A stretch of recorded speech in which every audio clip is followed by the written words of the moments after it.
Hello everyone. ਸੋ ਜਿਵੇਂ ਕਿ ਤੁਹਾਨੂੰ ਸਭ ਨੂੰ ਪਤਾ ਹੈ ਕਿ ETT 2364 ਨੂੰ ਲੈ ਕੇ ਜੋ 8 ਨਵੰਬਰ 2021 ਨੂੰ ਕੋਰਟ ਦੇ ਵੱਲੋਂ ਪ੍ਰਨਾਊਂਸਮੈਂਟ ਹੋਣੀ ਸੀ ਔਰ ਜੋ ਹੈ ਆਰਡਰ ਲਿੰਕ ਔਰ ਜੱਜਮੈਂਟ ਜੋ ਹੈ ਉਹ ਆਪਣੇ ਸਾਹਮਣੇ ਆ ਚੁੱਕੀ ਹੈ ਔਰ ਇਹ ਇਸ ਦਾ ਕੇਸ ਨੰਬਰ ਹੈ। ਸੋ ਆਪਾਂ ਆਰਡਰ ਦੇ ਵਿੱਚ ਕੀ ਹੈ, ਜੱਜਮੈਂਟ ਦੇ ਵਿੱਚ ਕੀ ਲਿਖਿਆ, ਉਹ ਆਪਾਂ ਇਸ ਵੀਡੀਓ ਦੇ ਵਿੱਚ ਕਵਰ ਕਰਾਂਗੇ। ਸੋ ਸਭ ਤੋਂ ਪਹਿਲਾਂ ਤੁਹਾਨੂੰ ਸ਼ੋਅ ਕਰ ਦਿੰਦਾ ਕਿ ਇਹ ਕਿੰਨੇ ਕੇਸ ਲੱਗੇ ਸੀ ਔਰ ਕਿਹੜੇ ਪਟੀਸ਼ਨਰ ਸੀ। ਪਹਿਲਾ ਕੇਸ ਜੋ ਸੀ ਉਹ ਦਲਜੀਤ ਕੌਰ ਐਂਡ ਅਦਰ ਵੱਲੋਂ ਲਗਾਇਆ ਗਿਆ ਸੀ versus state of Punjab. Okay. ਦੂਸਰਾ ਜੋ ਸੀ ਉਹ Gurmeet Kaur versus state of Punjab ਵੱਲੋਂ ਲਗਾਇਆ ਗਿਆ ਸੀ ਜੋ ਪਟੀਸ਼ਨਰ ਸੀ। ਓਕੇ। ਔਰ ਇਸ ਤੋਂ ਬਾਅਦ ਤੀਸਰਾ ਜੋ ਸੀ ਦਿਲਪ੍ਰੀਤ ਸਿੰਘ ਐਂਡ ਅਦਰ ਵੱਲੋਂ ਲਗਾਇਆ ਗਿਆ ਸੀ ਵਰਸਸ ਸਟੇਟ ਆਫ ਪੰਜਾਬ ਦੇ। ਓਕੇ। ਇਸ ਤੋਂ ਬਾਅਦ ਚੌਥਾ ਜੋ case C Aman Jindal and other ਵੱਲੋਂ ਲਗਾਇਆ ਗਿਆ ਸੀ ਵਰਸਸ ਸਟੇਟ ਆਫ ਪੰਜਾਬ ਦੇ, ਇਹ ਵੀ ਪਟੀਸ਼ਨਰ ਸੀ ਔਰ ਇਹਨਾਂ ਦਾ ਕੇਸ ਨੰਬਰ ਜੋ ਹੈ ਇਹ 4 ਕੇਸ ਸੀ। ਸੋ ਇਹਨਾਂ ਨੂੰ ਪ੍ਰੈਜ਼ੈਂਟ ਕਰਨ ਵਾਲੇ ਐਡਵੋਕੇਟ ਜੋ ਸੀ ਉਹ ਵਿਕਾਸ ਚਤਰਥ ਸੀ ਔਰ ਨਾਲ ਹੀ ਜੋ ਹੈ ਹੋਂਡਾ ਸਾਹਿਬ ਸੀ। ਇਸ ਤੋਂ ਇਲਾਵਾ ਹਰਕੇਸ਼ ਜੋ ਸੀ ਉਹ ਵੀ ਐਡਵੋਕੇਟ ਸੀ। ਸੋ ਇਹ 3 ਐਡਵੋਕੇਟ ਸੀ ਜਿਨ੍ਹਾਂ ਨੇ ਇਹ ਕੇਸ ਲੜੇ ਆ। ਸੋ ਜੱਜਮੈਂਟ ਦੇ ਵਿੱਚ ਮੇਨ ਮੁੱਦਾ ਆਪਣਾ ਇਹ ਹੈ ਕਿ ਜੱਜਮੈਂਟ ਦੇ ਵਿੱਚ ਕੀ ਆਇਆ। ਸੋ ਜੱਜਮੈਂਟ ਜਿਵੇਂ ਕਿ ਤੁਹਾਨੂੰ ਸ਼ੋਅ ਹੋ ਰਿਹਾ ਹੈ ਕਿ ਇਹ 33 ਪੇਜ ਦੀ ਜੱਜਮੈਂਟ ਹੈ ਔਰ ਇਹ ਪੂਰੇ 33 ਪੇਜ ਪੜ੍ਹਨ ਦੇ ਵਿੱਚ ਕੀ ਹੈ ਕਿ ਇਹਦੇ ਵਿੱਚ ਲਿਖਿਆ ਹੋਇਆ ਹੈ ਕਿ ਕਿਹੜੇ ਕੇਸ ਲੱਗੇ ਆ। ਜਿਵੇਂ ਕਿ ਸ਼ੁਰੂ ਤੋਂ ਲੈ ਕੇ ਦੇਖੋਗੇ ਤੁਸੀਂ ਉਹਨਾਂ ਕੇਸਿਸ ਦੇ ਵਿੱਚ ਕੀ ਸੀ, ਫਿਰ ਜੋ ਲਿਖਿਆ ਹੋਇਆ ਕਿ ਬੋਰਡ ਦੇ ਵਿੱਚੋਂ ਕੀ ਬੋਰਡ ਨੇ ਨੋਟੀਫਿਕੇਸ਼ਨ ਦੇ ਵਿੱਚ ਅਮੈਂਡਮੈਂਟ ਕੀਤੀਆਂ, ਉਹ ਸਾਰੀ ਡਿਟੇਲ ਜੋ ਹੈ ਪ੍ਰੋਵਾਈਡ ਕਰਵਾਈ ਗਈ ਹੈ। ਅਗਰ ਤੁਸੀਂ ਜੱਜਮੈਂਟ ਨੂੰ ਪੂਰਾ ਰੀਡ ਕਰਨਾ ਚਾਹੁੰਦੇ ਹੋ ਤਾਂ ਤੁਸੀਂ ਰੀਡ ਕਰ ਸਕਦੇ ਹੋ। ਇਸ ਦੀ ਜੋ PDF ਹੈ ਉਹ ਟੈਲੀਗ੍ਰਾਮ ਗਰੁੱਪ ਜਿਸ ਦਾ ਨਾਮ ਹੈ ETT ਪੇਪਰ, ਮੈਂ ਲਿਖ ਰਿਹਾ ETT ਪੇਪਰ 2। ਅਗਰ ਤੁਸੀਂ ਇਹ ਟੈਲੀਗ੍ਰਾਮ 'ਤੇ ਸਰਚ ਕਰੋਗੇ ਤਾਂ ਉੱਥੇ ਇਹ ਜੱਜਮੈਂਟ ਜੋ ਹੈ ਪੂਰੀ ਕਾਪੀ ਪ੍ਰੋਵਾਈਡ ਕਰਵਾ ਦਿੱਤੀ ਗਈ ਹੈ। ਲੇਕਿਨ ਮੇਨ ਮਕਸਦ ਕੀ ਹੈ ਕਿ ਜੱਜਮੈਂਟ ਦੇ ਵਿੱਚ ਕੀ ਆਇਆ ਉਹ ਤੁਹਾਨੂੰ ਦੱਸਣਾ। ਸੋ ਕਿਉਂਕਿ ਪਿਛਲੀ ਵੀਡੀਓ ਦੇ ਵਿੱਚ ਮੈਂ ਸਿਰਫ ਇਹ ਦੱਸਿਆ ਸੀ ਕਿ ਜੱਜਮੈਂਟ ਆ ਚੁੱਕੀ ਹੈ ਔਰ ਜੱਜਮੈਂਟ ਨੂੰ ਕਿਵੇਂ ਡਾਊਨਲੋਡ ਕਰਨਾ ਹੈ ਉਹ ਦੱਸਿਆ ਸੀ। ਉਸ ਤੋਂ ਬਾਅਦ ਕਾਫੀ ਸਾਰੇ ਕੈਂਡੀਡੇਟ ਦੇ ਕਮੈਂਟ ਵੀ ਆ ਰਹੇ ਸੀ ਕਿ ਇਸ ਵੀਡੀਓ ਦੇ ਵਿੱਚ ਕੁਝ ਪ੍ਰੋਵਾਈਡ ਨਹੀਂ ਕੀਤਾ ਗਿਆ। ਸੋ 33 ਪੇਜਿਸ ਨੂੰ ਪੜ੍ਹਨ ਤੋਂ ਬਾਅਦ ਹੀ ਕੋਈ ਆਪਾਂ ਜੋ ਹੈ ਸੋਲਿਊਸ਼ਨ ਦੱਸ ਸਕਦੇ ਹਾਂ। ਐਵੇਂ ਹਵਾਬਾਜ਼ੀ 'ਚ ਗੱਲ ਕਰਨ ਦਾ ਕੋਈ ਫਾਇਦਾ ਨਹੀਂ ਹੈ। ਸੋ ਇਸੇ ਲਈ ਮੈਂ ਵੇਟ ਕਰਕੇ ਪੜ੍ਹ ਕੇ ਉਹੀ ਤੁਹਾਨੂੰ ਦੱਸ ਰਿਹਾ ਕਿ ਇਸ ਜੱਜਮੈਂਟ ਦੇ ਵਿੱਚ ਕੀ ਹੈ। ਸੋ ਮੇਨ ਮੁੱਦੇ ਦੀ ਗੱਲ ਜੋ ਹੈ ਉਹ ਆਪਣੀ ਐਂਡ ਵਾਲੇ ਪੇਜ 'ਤੇ ਹੈ। ਪੂਰੀ ਜੱਜਮੈਂਟ ਨੂੰ ਮੈਂ ਨਹੀਂ ਰੀਡ ਕਰ ਰਿਹਾ ਔਰ ਨਾ ਹੀ ਇੰਨਾ ਟਾਈਮ ਹੈ ਕਿ 33 ਪੇਜ ਦੀ ਜੱਜਮੈਂਟ ਰੀਡ ਕਰਕੇ ਤੁਹਾਨੂੰ ਜੋ ਹੈ ਵਰਡ ਟੂ ਵਰਡ ਜੋ ਹੈ ਬੋਲ ਕੇ ਦੱਸਿਆ ਜਾਏ। ਸੋ ਮੇਨ ਜੱਜਮੈਂਟ ਦੇ ਵਿੱਚ ਕੀ ਹੈ ਉਹ ਮੈਂ ਪੁਆਇੰਟ ਰੀਡ ਕਰਕੇ ਦਿਖਾ ਰਿਹਾ ਤੁਹਾਨੂੰ। ਸੋ ਆਪਾਂ ਚੱਲਦੇ ਹਾਂ ਜੋ ਹੈ ਕਿੰਨੇ ਨੰਬਰ ਪੇਜ 'ਤੇ, ਐਂਡ ਵਾਲੇ ਪੇਜ 'ਤੇ। ਸੋ 33 ਨੰਬਰ ਪੇਜ 'ਤੇ ਜੋ ਪੁਆਇੰਟ ਨੇ ਉਹ ਆਪਾਂ ਰੀਡ ਕਰਾਂਗੇ।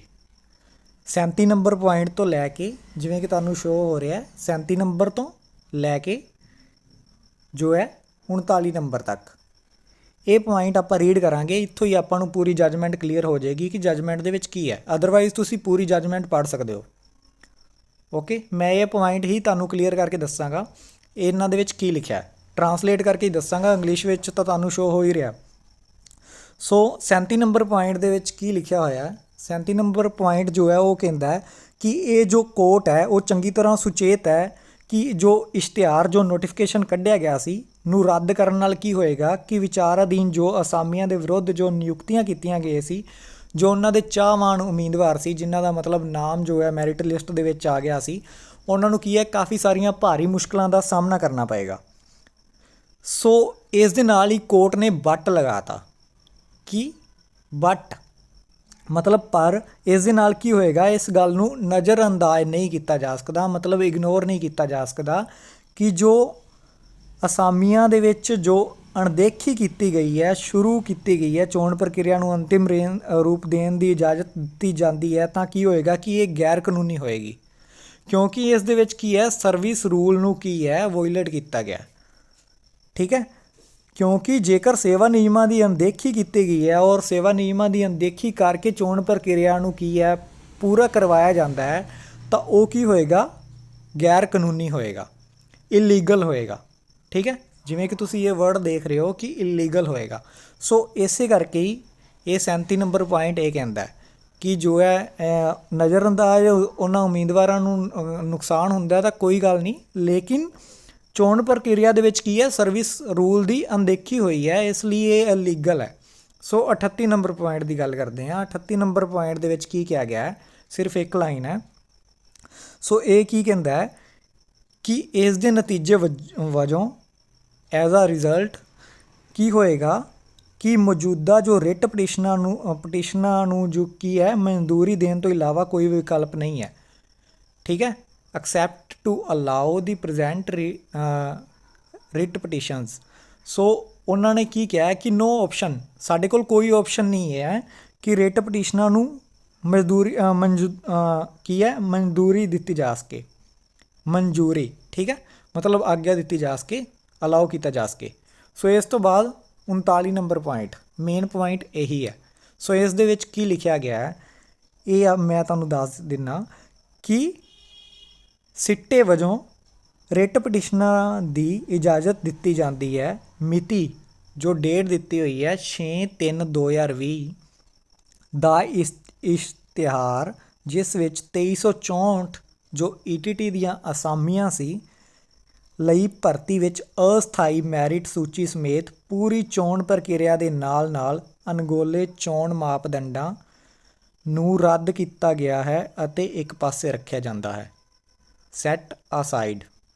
ਠੀਕ ਹੈ, ਇਹਦੇ ਵਿੱਚ ਕੀ ਹੈ, ਜੋ ਪਟੀਸ਼ਨਰ ਸੀ ਉਹਨਾਂ ਨੂੰ ਕੀ ਕੀਤਾ ਗਿਆ, ਅਲਾਓ ਕੀਤਾ ਗਿਆ। ਜੋ ਰਿਟ ਪਟੀਸ਼ਨਰ ਜਿਨ੍ਹਾਂ ਨੇ ਰਿਟ ਪਟੀਸ਼ਨ ਫਾਈਲ ਕੀਤੀ ਸੀ ਕੋਰਟ ਦੇ ਵਿੱਚ, ਉਹਨਾਂ ਨੂੰ ਕੀ ਕੀਤਾ, ਅਲਾਓ ਕੀਤਾ ਹੈ। ਔਰ ਜੋ 2364 ਵਾਲਾ ETT ਦਾ ਨੋਟੀਫਿਕੇਸ਼ਨ ਸੀ ਉਸ ਨੂੰ ਕੀ ਕੀਤਾ ਗਿਆ, ਇੱਕ ਤਰ੍ਹਾਂ ਦਾ ਰੱਦ ਕੀਤਾ ਗਿਆ ਔਰ ਇੱਕ ਸਾਈਡ 'ਤੇ ਰੱਖਿਆ ਗਿਆ। ਔਰ ਉਹ ਨੋਟੀਫਿਕੇਸ਼ਨ ਕੀ ਹੈ, ਉਹ ਮੈਂ ਨੋਟੀਫਿਕੇਸ਼ਨ ਵੀ ਤੁਹਾਨੂੰ ਵਿਖਾ ਦਿੰਦਾ। ਉਹ ਨੋਟੀਫਿਕੇਸ਼ਨ ਮੈਂ ਡਾਊਨਲੋਡ ਕੀਤਾ ਸੀ ਸਪੈਸ਼ਲੀ ਤਾਂ ਕਿ ਉਹ ਤੁਹਾਨੂੰ ਸ਼ੋਅ ਕੀਤਾ ਜਾਏ। ਸੋ ਇਹ ਉਹ ਨੋਟੀਫਿਕੇਸ਼ਨ ਹੈ, ਜਿਵੇਂ ਕਿ ਤੁਸੀਂ ਦੇਖ ਰਹੇ ਹੋ, ਪੂਰਾ ਨੋਟੀਫਿਕੇਸ਼ਨ ਹੈ ਜੋ ਐਜੂਕੇਸ਼ਨ ਰਿਕਰੂਟਮੈਂਟ ਬੋਰਡ ਦੀ ਵੈਬਸਾਈਟ ਤੋਂ ਹੀ ਡਾਊਨਲੋਡ ਕੀਤਾ ਗਿਆ ਹੈ। ਔਰ ਇਹ ਇਸ ਦਾ ਨੰਬਰ ਹੈ, ਵਿਗਿਆਪਨ ਨੰਬਰ, ਤੁਸੀਂ ਖੁਦ ਜਾ ਕੇ ਵੀ ਡਾਊਨਲੋਡ ਕਰ ਸਕਦੇ ਹੋ। ਔਰ ਇਹ ਕੀ ਹੈ, SAS ਨਗਰ, ਔਰ ਇਸ ਦੀ ਕੀ ਹੈ ਡੇਟ ਜੋ ਹੈ ਮੈਂਸ਼ਨ ਕੀਤੀ ਗਈ ਹੈ।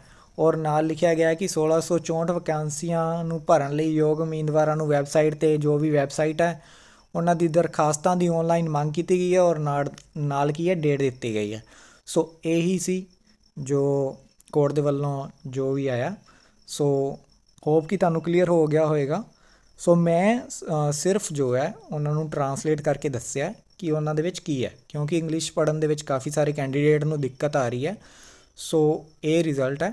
ਸੋ ਹੋਪ ਕਿ ਤੁਹਾਨੂੰ ਜੋ ਹੈ ਸਮਝ ਆ ਚੁੱਕਿਆ ਹੋਵੇਗਾ ਪੂਰੇ ਦਾ ਪੂਰਾ। ਸੋ ਮਿਲਦੇ ਹਾਂ ਕੋਈ ਹੋਰ ਅਪਡੇਟ ਆਉਂਦੀ ਹੈ ਤਾਂ। Thank you so much.